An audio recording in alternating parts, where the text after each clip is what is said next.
자, 우리 옆에 분과 다시 한번 인사하기 원합니다. 오늘 정말 잘 오셨습니다. 은혜 받기 원합니다. 예, 감사합니다. 우리 하나님의 도우심을 간구하면서 오늘 예배 가운데 예배 드리시는 여러분들의 심령 가운데 우리 하나님의 한량없는 은혜가 함께 하시게 되시기를 주님의 이름으로 축복합니다. 여호수아 6장을 보면 이스라엘 백성들이 가나안 땅을 정복하는 데 있어서 가장 중요한 전투를 앞두고 있다는 것을 알 수 있습니다. 자, 왜냐하면 그들은 지금 여리고를 함락시키기 위한 전투를 앞두고 있기 때문입니다. 여리고는 이 가나안 땅으로 나아가는 길목에 위치한 도시 이름인데요. 자, 가나안 백성들은 넓고 비옥한 이 평야지대를 지키기 위해서 기원전 7000년경부터 이곳에 성읍을 세워두었다고 합니다. 자, 그런데 그 성읍이 어찌나 견고하게 세워졌는지 그 당시 사람들에게는요, 난공불락의 성으로 여겨졌다고 합니다. 자, 그러니까 바로 이 성을 어떻게 공략하느냐에 따라서 가나안 전쟁의 승패가 결정된다고 해도 과언이 아닌데요. 자, 여리고 성의 문을 열어야 가나안 땅의 문이 열리는 것이고요. 여리고 성의 문을 열지 못하면 가나안 땅을 얻을 수 없으니 바로 이 전투는 그 무엇보다 중요한 전투라는 것입니다. 자, 그런데 바로 이렇게 중요한 전투를 앞두고 하나님께서는 이스라엘 백성들에게 아주 이상한 명령을 내리고 계십니다. 자, 우리 다 같이 2절 3절 말씀 같이 한번 읽어보겠습니다. 5장 2절 3절 시작. 그때 여호와께서 여호수아에게 이르시되 너는 부싯돌로 칼을 만들어 이스라엘 자손들에게 다시 할례를 행하라 하시매 여호수아가 부싯돌로 칼을 만들어 할례산에서 이스라엘 자손들에게 할례를 행하니라. 자, 본문을 보니까 하나님께서는 바로 이 절체절명의 순간에 이스라엘 백성들에게 무엇을 요구하십니까? 할례를 요구하십니다. 자, 오늘날 이 시대를 살아가는 우리들의 입장에서는 바로 이러한 명령을 도무지 이해하기가 어려운데요. 자, 왜냐하면 아무리 생각해도 이 할례는 전쟁을 치르는 백성들에게 그다지 도움이 되지 않는 것처럼 느껴지기 때문입니다. 사실 창세기 34장을 보면 세겜이라는 지역의 추장인 하몰과 그의 가문이요, 하루아침에 몰살당하는 이야기가 나옵니다. 여러분 기억나는 것 같아요? 이걸 좀 알아들으셔야 되는데, 창세기 34장을 보면 세겜이라는 지역의 추장인 하몰과 그의 가문이 어떻게 된다고요? 하루아침에 몰살당해요. 자, 이것은 순전히 할례 때문이었습니다. 이게 조금 설명을 해보자면요, 이 세겜이라는 지역의 추장인 하몰의 아들이 야곱의 딸 디나를 강간하여 욕되게 하였으나 그녀를 너무나 아끼고 사랑해서 정식으로 청혼하는 장면이 나옵니다. 자, 오늘날 시각에서는요, 바로 이러한 청혼은요 100% 거절해야 되지만 당시만 하더라도 그렇지 않았습니다. 자, 강간한 남자가 여자를 외면하지 않고 정식으로 청혼을 했다라는 것은 그 여자에 대한 최소한의 책임을 지는 것으로서 분하기는 하지만 매우 신사적인 태도로 여겨졌습니다. 자, 그래서 야곱은요, 이 청혼에 응하면서 한 가지 조건을 거는데요. 자, 너희가 우리와 결혼하고 싶다면 결혼 전에 뭘 행해야 된다고요? 예, 반드시 할례를 행해야 된다라고 요구합니다. 자, 그래서 하몰과 그의 가문은 조금 무리한 요구인 것 같아도 그 여자를 너무나 아끼고 사랑해서 디나를 얻기 위해서 그들의 부족 모두가 뭘 행하게 됩니까? 할례를 행하게 됩니다. 자, 바로 이때 야곱의 아들 중에 시므온과 레위가 아주 비겁하게도 그 성을 기습해서 하몰과 그의 가문을 도륙해버린 것입니다. 자, 그도 그럴 만한 것이 당시만 하더라도 뭐 마취제가 있습니까? 오늘날처럼 뭐 정교한 메스 같은 것이 있습니까?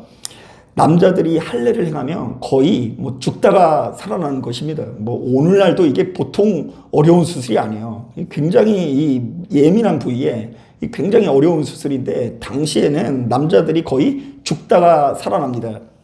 자, 그런데 바로 이런 상태에서 기습을 당했으니 그들 전체가 몰살당할 수도 있는 것이죠. 자, 그런데 우리 하나님께서는 하필 이스라엘 백성들에게 이 할례를 요구하시는 것입니다. 자, 지금 눈앞에 약속의 땅을 목전에 두고 가장 견고한 성읍인 여리고 성을 함락해야 되는 바로 이 시점에 이스라엘 백성들 모두에게 할례를 행하라고 명령하신 것입니다. 자, 우리의 상식으로는 바로 이러한 명령을 이해하기가 어려운데요. 자, 지금 이 시점에 할례를 행하게 되면 이스라엘 백성들의 전투력은 떨어지게 되지 않습니까? 자, 그리고 바로 이 시점에 여리고 성의 군사들이 자신들의 조상들이 그랬던 것처럼 기습이라도 한다면 그들도 역시 몰살당할 수도 있을 것 같다라는 생각이 듭니다. 자, 그런데 도대체 우리 하나님께서는 이 절체절명의 위기의 순간에 하필이면 할례를 행하라고 명령하신 이유는 무엇일까요? 자, 그래서 오늘 우리가 읽은 본문을 꼼꼼하게 묵상해 보았더니 9절을 보니까 이런 말씀이 있어요. 우리 같이 한번 읽어보겠습니다. 9절 말씀 시작.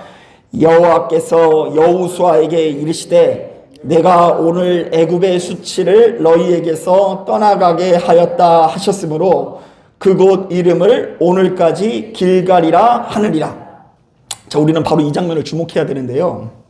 하나님께서는 당신의 백성들이 할례를 다 행한 것을 보고 너희가 할례를 다 행했다라고 이야기하지 아니하시고요. 뭐라고 말씀하십니까? 내가 오늘 애굽의 수치를 너희에게서 어떻게 했다고요? 떠나가게 했다. 우리 한번 따라하겠습니다. 내가 오늘 애굽의 수치를 너희에게서 떠나가게 했다. 자, 그런데 여기서 수치라는 말은 크게 두 가지 의미로 해석해 볼 수가 있는데요. 첫 번째로는 우리가 누군가에게 받은 모욕이나 치욕 등의 감정들을 의미하기도 하고요. 자, 두 번째로는 우리가 좋지 못한 상태, 즉 하나님 앞에 경건치 못하고 더러운 상태를 의미한다라고 해석해 볼 수 있습니다. 자, 그렇기 때문에 본문에 나오는 할례는 단순히 한두 가지 율법을 지켰느냐 지키지 않았느냐의 문제가 아니라 자, 이스라엘 백성들의 수치를 떠나가게 하는 행위들이요. 더 나아가서 그들이 애굽에서 가지고 있었던 좋지 못한 태도와 습성을 바꾸기 위한 행위였다라는 것입니다.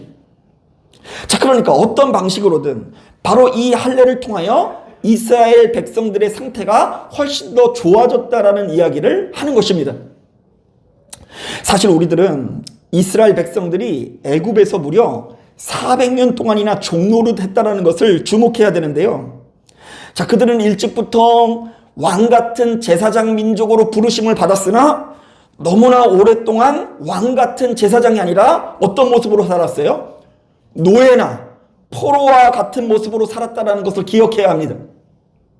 자, 그런데 바로 이런 이스라엘 백성들에게 우리 하나님께서 요구하시는 것입니다. 너희는 애굽에서 경험한 모든 수치를 벗어버리고 당당해져라. 너희는 애굽에서 새겨진 노예의 근성으로 살아가지 말고 거룩한 제사장 마음으로 살아야 한다. 너희는 이제 더 이상 노예가 아니라 왕 같은 제사장인 것을 잊지 말고 반드시 기억해야 된다라고 오늘날 이 시대를 살아가는 우리들에게 말씀하고 계신 것입니다. 실제로 여호수아 5장 전체를 묵상해 보면 바로 이런 요구들이 연거푸 기록되고 있는데요. 오늘 우리가 읽은 1절부터 9절을 보니까 할례를 요구하시고 10절부터 11절을 보니까 유월절을 요구하시고 15절을 보니까 하나님께서 모세에게 요구하셨던 것처럼 여호수아에게도 찾아와 뭐라고 말씀하십니까? 내 신을 벗으라고 말씀하십니다. 자, 이것은 이스라엘 백성들이 애굽에서 400년 동안 종노릇 하느라 잊고 있었던 너무나 중요한 사실들을 하나씩 상기시키고 있는 것입니다. 그것은 무엇입니까? 너희는 더 이상 노예가 아니라는 것입니다. 너희는 더 이상 노예가 아니고 왕같은 제사장 민족이기 때문에 이제부터 노예와 같은 모습으로 살지 말고 제사장 같은 모습으로 살아야 된다라고 요구하고 계신 것입니다. 자, 우리 한번 따라해 볼까요? 우리는 노예가 아니다. 우리는 노예가 아니라 어떤 모습이어야 된다고요? 왕 같은 제사장과 같은 모습이어야 된다라고 권면하고 계세요. 자, 그렇다고 한다면 이스라엘 백성들이 벗어버려야 하는 노예의 모습이 무엇인지를 짚고 넘어가야 할 것 같은데요. 감사하게도 우리가 여호수아 바로 앞장에 있는 민수기 말씀을 꼼꼼하게 묵상해 보면 이것을 어렵지 않게 알 수 있습니다. 자, 민수기는요 11장 25절부터 이스라엘 백성들이 하나님 앞에 철저히 불순종하는 장면이 나옵니다. 자, 그래서 여러분 한번 그렇게 읽어보세요. 1장부터 10장은 민수기 1장부터 10장은 하나님 앞에 나름대로 얘네들이 순종하는 이야기가 나옵니다. 자, 그런데 11장부터 25장까지는 하나님 앞에 어떻게 하는 행동이요? 불순종하는 태도가 나와요. 그리고 26장부터 또 36장은 또 순종하는 태도가 나옵니다. 자, 그런데 지금 제가 말씀드린 이 11장부터 25장을 보면 이스라엘 백성들이 400년 동안 애굽에서 종노릇 하느라 새겨진 노예의 근성, 노예의 성품과 기질과 태도가 무엇인지를 알 수 있습니다. 자, 먼저 첫 번째로 민수기 11장을 보면 그들이 끊임없이 반찬 투정을 하는 장면이 담겨져 있어요. 자, 하나님께서는 애굽에서 종로릇 하던 이스라엘 백성들이 너무나 고통스러워하면서 부르짖으니까 자, 그들을 고통에서 건지사 구원해 주시지 않았습니까? 자, 이스라엘은 더 이상 이제 종이 아니라 자유인이 된 것입니다. 자, 그런데 막상 이런 이스라엘 백성들이 자유인이 돼서 제일 먼저 한 것은 무엇이라고요? 반찬 투정이었어요. 하나님께서 맨날 쓸데없이 만나만 주신다고 원망하면서 아주 이상한 고백을 하기 시작합니다. 제가 읽어볼게요. 우리가 애굽에 있을 때에는 값없이 생선과 오이와 참외와 부추와 파와 마늘들을 먹은 것이 생각나거들 이제는 우리의 기력을 다하여 이 만나 외에는 보이는 것이 아무것도 없도다. 자, 하나님께서 자유를 주셔서 감사하다라는 이야기는 없고요. 어디가 좋았다라고 이야기합니까? 애굽이 훨씬 더 좋았다라고 고백합니다. 자, 애굽에서는요 값없이 고기와 생선과 채소와 과일을 마음껏 먹었는데 여기서는 맨날 만나만 먹고 있으니 죽겠다라고 하면서 하나님 앞에 이렇게 원망을 하고 있는 것이죠. 자, 우리는 이것을 전문용어로 망상이라고 하는데요. 자, 애굽이 무슨 뷔페입니까? 거기서 값없이 먹기는 뭘 먹었어요? 여러분, 걔네들이요 일전에 눈물 흘린 이유는요 죽어라 일을 하면서도 그의 정당한 값을 받지 못하기 때문에 눈물 흘린 거예요. 자, 그런데 이런 이스라엘 백성들을 너무나 놀라운 방법으로 탈출시켜 주시고 자신이 싸워서 이긴 것이 아니라 하나님께서 순전히 자신의 전적인 능력으로 구원해 주셨음에도 불구하고 그 어려운 곳에서 탈출하고 나니까 망상에 사로잡혀서 애굽에서의 삶이 좋았다라고 불평을 하고 있는 거예요. 자, 이게 뭐예요? 그들이 애굽에서 400년 동안 종노릇하면서 새겨진 식탐, 곧 노예의 근성이라는 것입니다. 자, 바로 이렇듯 우리가 노예의 근성을 가지고 있으면 하나님께서 아무리 좋은 것을 주셔도 도무지 감사할 수 있는 것이 없는 것입니다. 매번 불평하고 욕심을 부리다가 결국 분수에 맞지 않는 어떤 무리수를 두다가 망할 수밖에 없다라는 것이 성경 가운데 기록되어 있는 것입니다. 자, 그런가 하면 그 바로 뒤를 보면 12장을 보면 이스라엘 백성들이 모세의 리더십에 강력하게 도전하는 장면이 있습니다. 자, 아론과 미리암이 모세가 굿수의 여자를 취했다면서 자신은 더 이상 모세를 따를 수 없다라고 반역하기 시작합니다. 자, 이때 굿수라는 말은요 에디오피아라고도 해석을 하고요 미디안에 위치한 구산 지역이라고 해석을 하기도 하는데요. 에디오피아라고 해석할 경우 모세가 검은 여인을 취했다라는 말로 해석을 해야 되고요. 구산 지역이라고 해석할 경우 모세가 미디안 여인인 누구랑 결혼했어요? 십보라와 결혼했다라는 사실과 정확하게 일치합니다. 제가 생각했을 때는 그래서 이 구스라는 지역이 이 구산 지역을 말하는 것 같다라고 해석하는 게 조금 더 전체 흐름에 맞다라고 생각하는데 뭐 그것이 중요한 것이 아니고요. 어떻게 해석하든 간에 지금 아론과 미리암이 모세에게 말하는 불만은 명백합니다. 어떻게 하나님의 백성인 네가 이방 여인과 혼인할 수 있냐고 하면서 이제 도대체 너의 이야기를 따를 수 없다라고 트집을 잡고 있는 것입니다. 자, 그러면서 하는 이야기가 뭔지 아십니까? 한번 따라해 보겠습니다. 여호와께서 모세와만 말씀하셨느냐? 한 번 더 따라하겠습니다. 하나님께서 우리와도 말씀하셨다. 이거 뭐예요? 모세가 서 있는 자리에 누가 서고 싶다고요? 예. 지들이 서고 싶다라는 이야기를 하고 있는 거예요. 자, 모세가 누리고 있는 힘과 지위를 탐내는 말인데요. 자신도 역시 선지자 노릇할 수 있으니까 모세에게 비켜달라고 요구하는 것입니다. 자, 그러니까 일종의 이거 쿠데타라고 할 수 있는데요. 애굽의 역사를 보면요, 무수히 많은 왕조들이 서로의 자리를 탐내면서 친족 간의 암살과 반역을 빈번하게 일으켰듯이 모세의 가장 가까운 혈육인 누구도요? 아론과 미리암도, 피가 섞인 아론과 미리암도 모세의 자리를 탐내면서 그를 죽이려 했다라고 증언하는 것입니다. 자, 하지만 바로 이런 모습을 보면서 하나님께서 참 일리 있다 이렇게 말씀하시지 않습니다. 도리어 아론과 미리암에게 경노하십니다.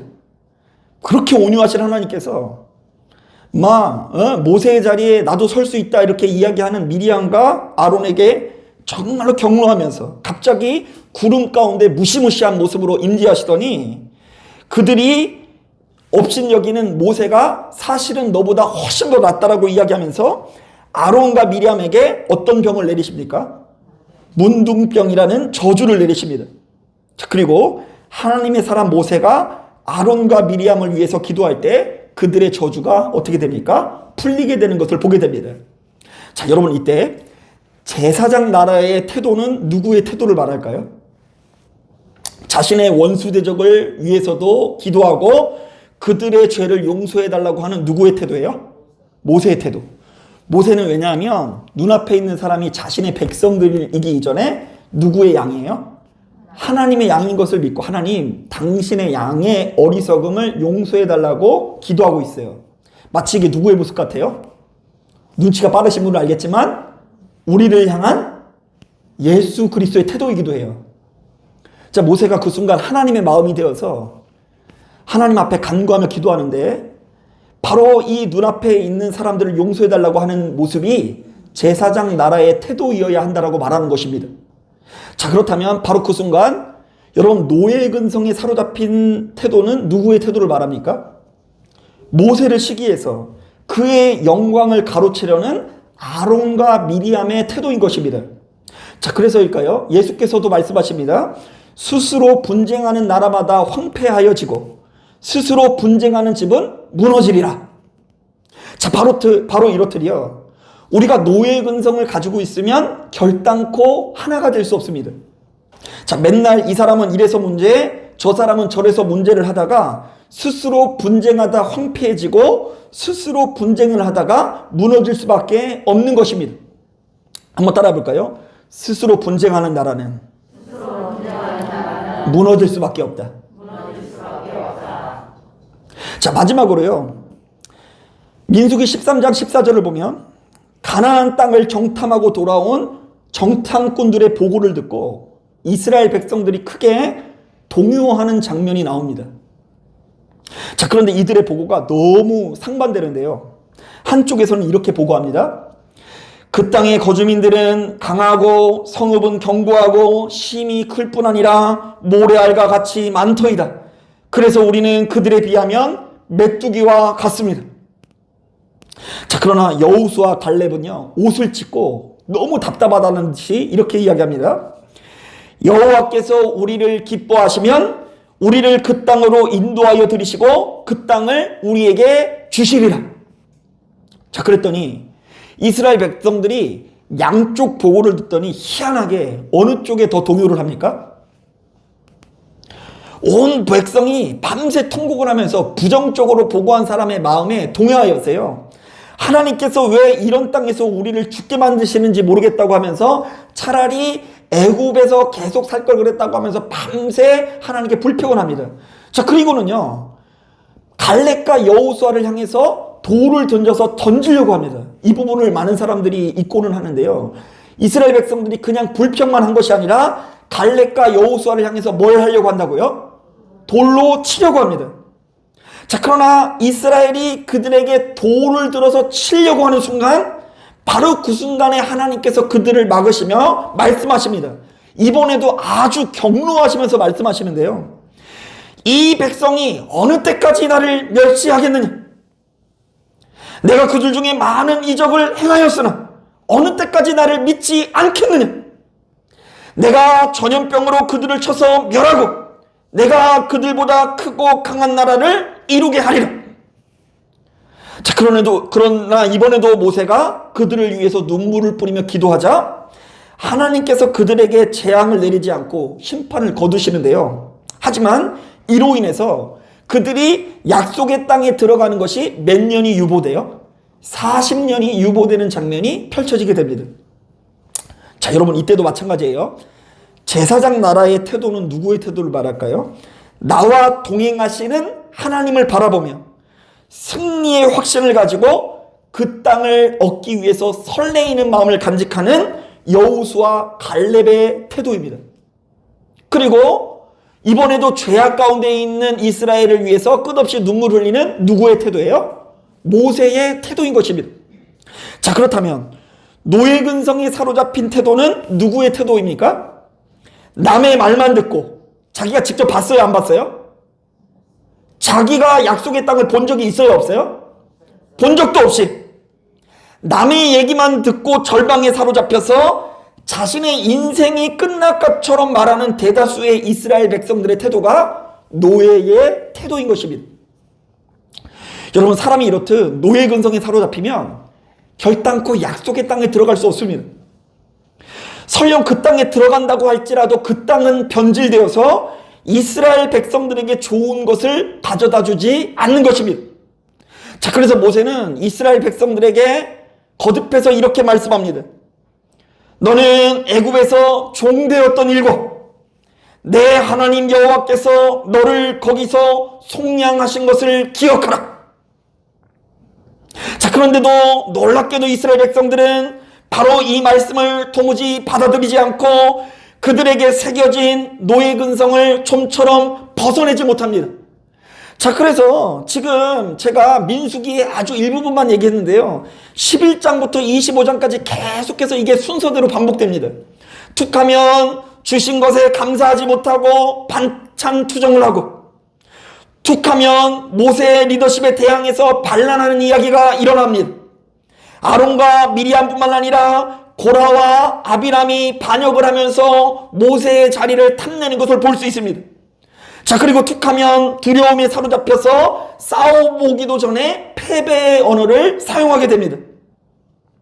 심지어 이 같은 내용들이 언제까지 반복되는 줄 아세요? 주님이 이 땅에 오실 때까지 반복되고 있어요.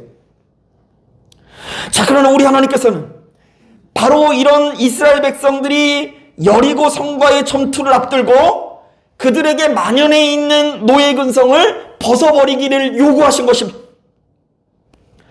사랑하는 아들과 딸아, 더 이상 그렇게 속된 모습으로 살아가지 마라. 너희는 이제 더 이상 노예가 아니라 왕같은 제사장 민족이다.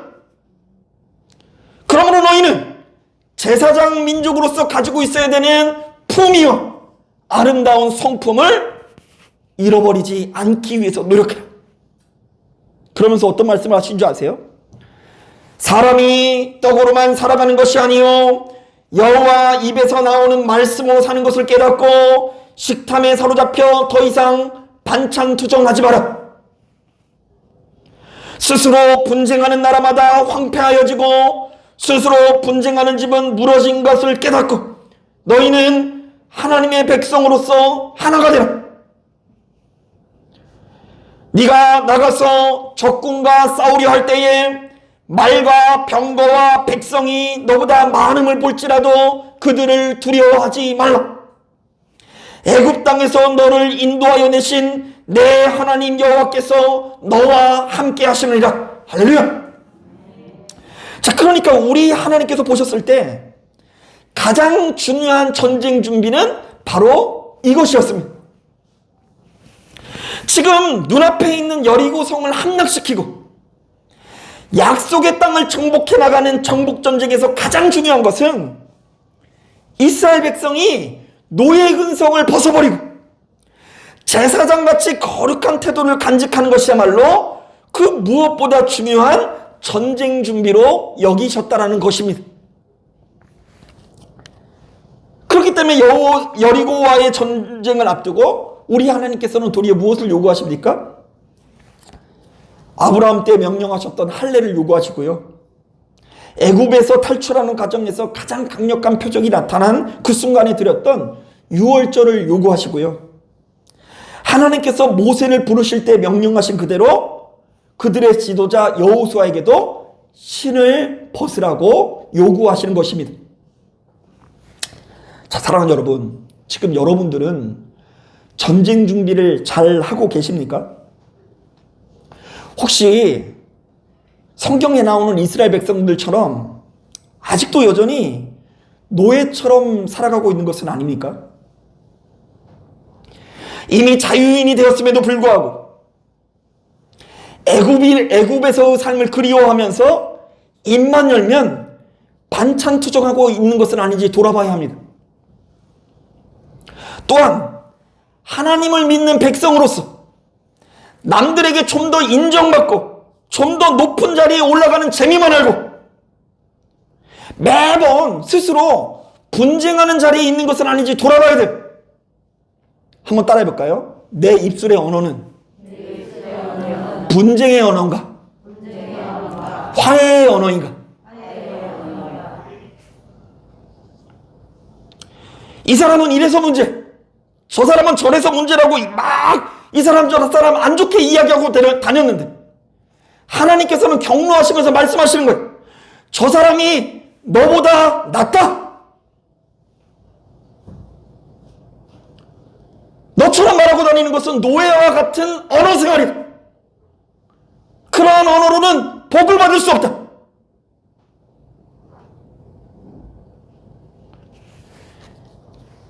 여러분 매번 싸워보기도 전에 공포에 사로잡혀서 자신이 직접 본 것도 아니면서 남의 이야기만 듣고 함부로 못한다고 판단만 하고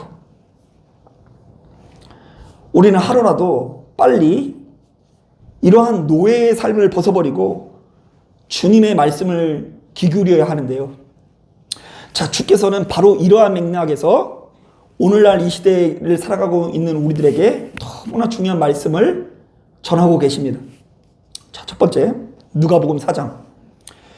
주의 성령이 내게 임하셨으니 이는 가난한 자에게 복음을 전하게 하시려고 내게 기름을 부으시고 나를 보내사 포로된 자에게 자유를, 눈먼 자에게 다시 보게 함을 전파하며 눌린 자를 자유롭게 하고 주의 은혜의 해를 전파하게 하려 하심이라.